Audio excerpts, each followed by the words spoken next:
बिस्मिल्लाहिर्रहमानिर्रहीम। Dear student, कैसे हो? ठीक हो?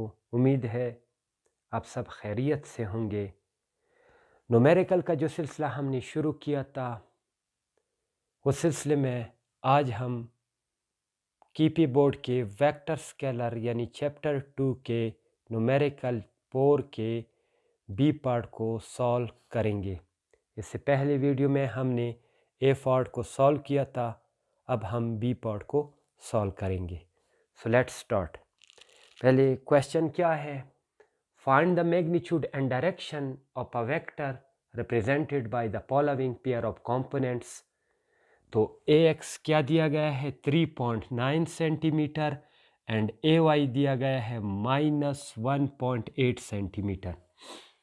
पहले सिंबॉलिकल रिप्रेजेंटेशन जो है वो क्लियर है, ये है डिस्प्लेसमेंट, लेकिन इसको ए से डिनोट किया गया है क्योंकि यूनिट से हमें पता चल रहा है कि ये डिस्प्लेसमेंट है।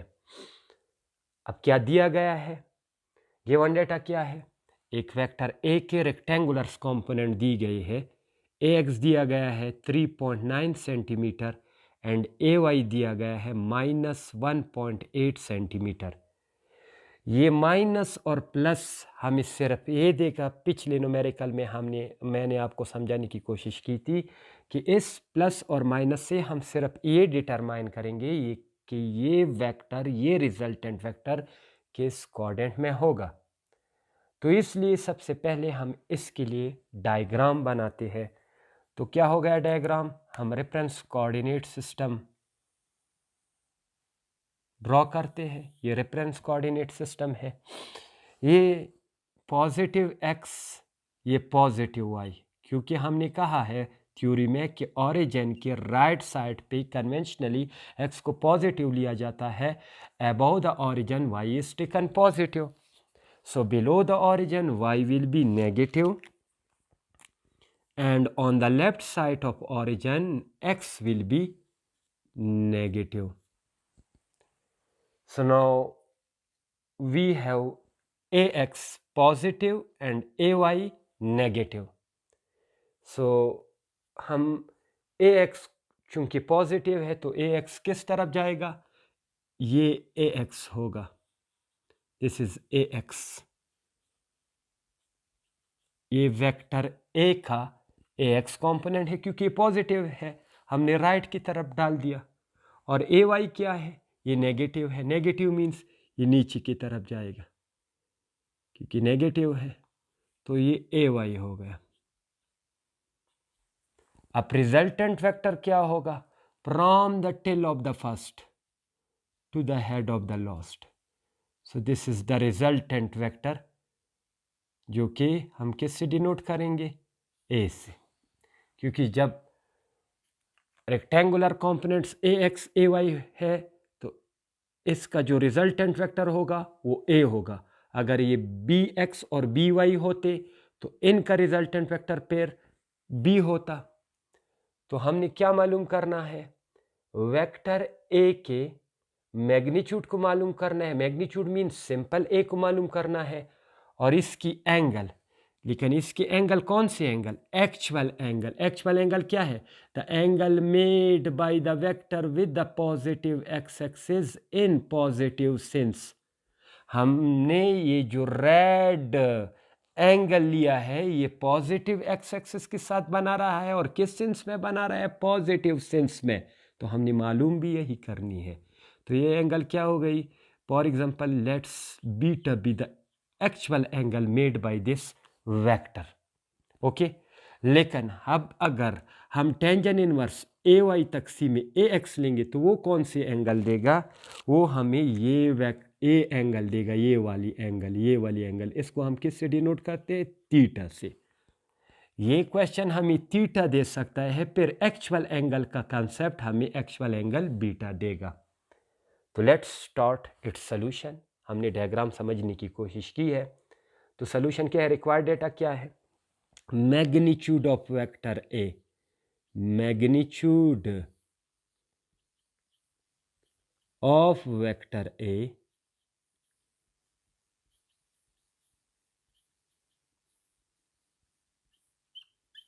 unknown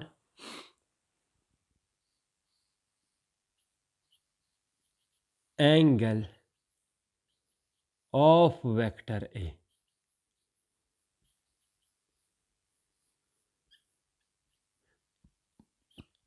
is equal to beta is equal to unknown.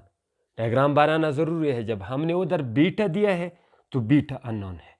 ठीक है, फ्रॉम द फिगर, अगर यहाँ पर आप रेफरेंस दे दे कि from the figure beta represent the actual angle made by this vector with a positive sense, यानी अगर हम यहाँ पर लेंगे where beta is the actual angle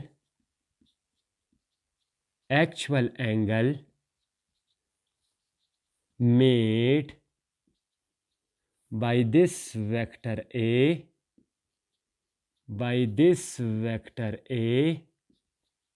with positive x-axis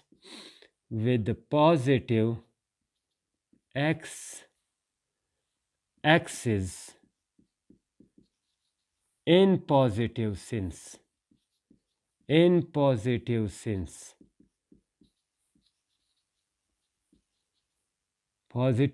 sense, okay. अब हम स्टार्ट लेंगे सॉल्यूशन का स्टार्ट लेंगे।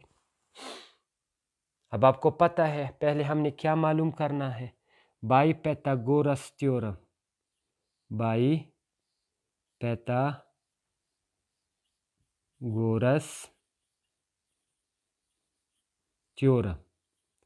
क्या कहते हैं by Pythagoras theorem? Pythagoras theorem कह रहा है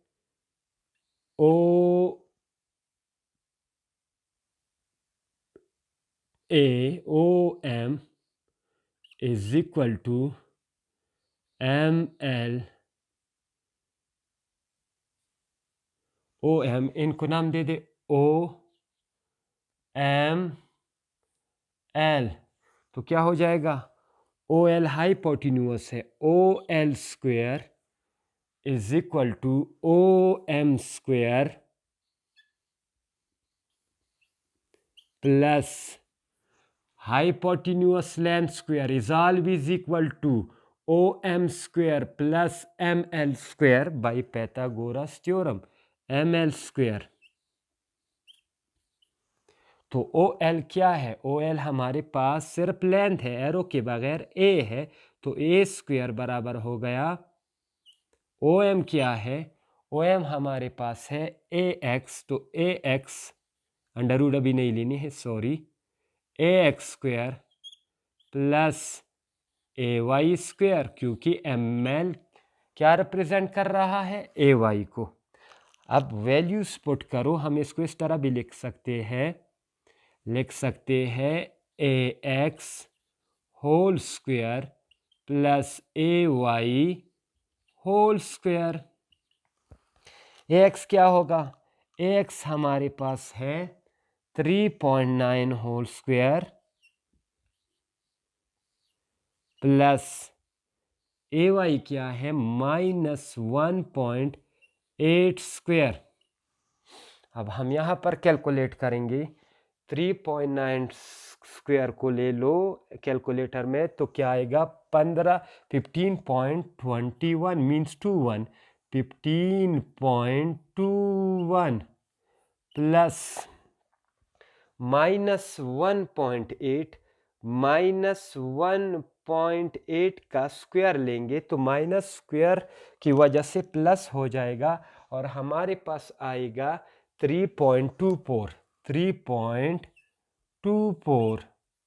हम इसको प्लस करेंगे, 4 + 1 5, 2 + 2 4, 18.45। क्या सेंटीमीटर? नहीं, अभी तक सेंटीमीटर नहीं लिखना है क्योंकि ये A स्क्वायर की वैल्यू आ गई। हमने A मालूम करना है तो इधर भी अंडर रूट लेंगे, इधर भी अंडर रूट लेंगे। यहाँ पर हो जाएगा A इज इक्वल टू 18.45 का जब हम स्क्वायर रूट लेते हैं तो हमारे पास आता है 4.3। 3 सेंटीमीटर। तो ये रहा मैग्नीट्यूड ऑफ वेक्टर ए। आगे हमने क्या मालूम करना है? We know from the figure, now we find, now theta is equal to, हमने पहले थीटा मालूम करना है। थीटा किधर से किधर है? इस एक्स एक्सिस से यहाँ तक है। तो ये थीटा डायग्राम से क्लियर है। Now theta is equal to tangent inverse a y divided by a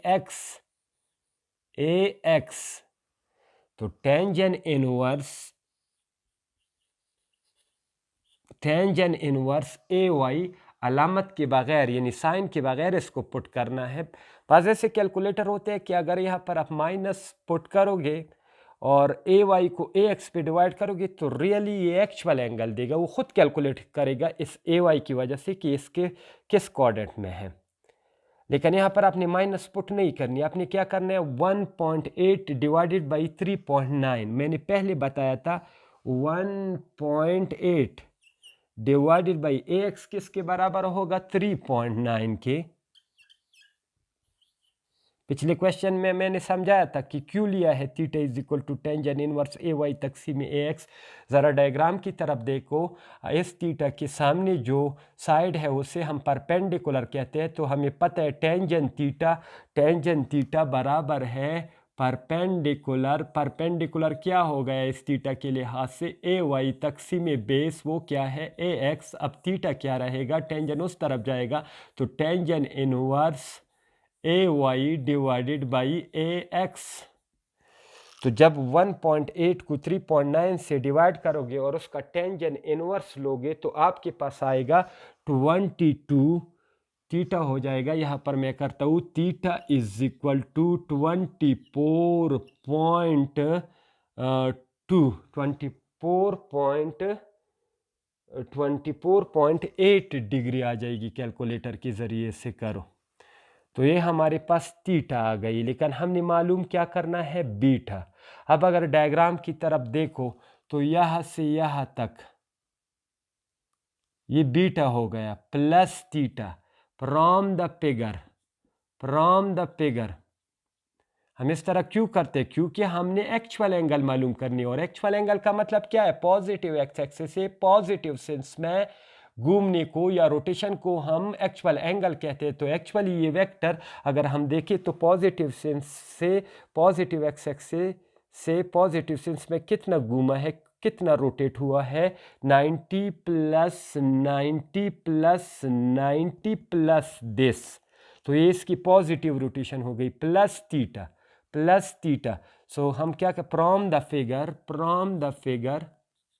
figure से क्या क्लियर है? From the figure beta plus theta is equal to 180 degree. Beta, ये बीटा होगा यहाँ से यहाँ तक प्लस थीटा। तो टोटल क्या आ गया? 180 डिग्री नहीं, 360 डिग्री। यार पूरी रोटेशन को हम 360 डिग्री कहते हैं। तो अब हमने क्या मालूम करना है? बीटा। सो बीटा क्या आ गया? Is equal to 360 degree minus theta. Generally ये थीटा अननोन होता है लेकिन अब ये नामालूम होता है, लेकिन अब ये नामालूम हमें मालूम हो गया है। क्योंकि ये जो नामालूम है ये हमें मालूम है यहाँ पर। तो बीटा क्या हो जाएगा? तो beta is equal to 360 degree minus 24.8 degree. तो क्या आ जाएगा? 360 से 24.8 निकाल लो तो क्या बाकी बचता है? 20 निकालो तो क्या हो जाएगा? 240। 24 निकालो तो क्या हो जाएगा? 36। 8 निकालो 335.2 degree. So this is the required actual angle beta. This is the solution. So उम्मीद है क्वेश्चन आप समझ चुके होंगे। इसको पहले नोट कर लो, इसी तरह आपने एग्ज़ाम में करना है। पहले ये क्वेश्चन नहीं लिखना है एग्ज़ाम में। बाद स्टूडेंट्स क्वेश्चंस को भी लिखते हैं, क्वेश्चन लिखने की ज़रूरत नहीं है। गिवन डेटा लिख लो, गिवन डेटा के बाद रिक्वायर्ड डेटा, यहाँ से सॉल्यूशन शुरू करो। ये डायग्राम बनाना ज़रूरी है। फ्रॉम द फिगर यहाँ से यहाँ पर कर लो, फिर इधर आ जाओ और फिर इधर, ये क्वेश्चन सॉल्व हो गया। सो ये क्वेश्चन नंबर 4 का सेकंड पार्ट हमने कर लिया है। इंशाल्लाह नेक्स्ट वीडियो में क्वेश्चन नंबर 5 करेंगे। खुदा हाफिज़।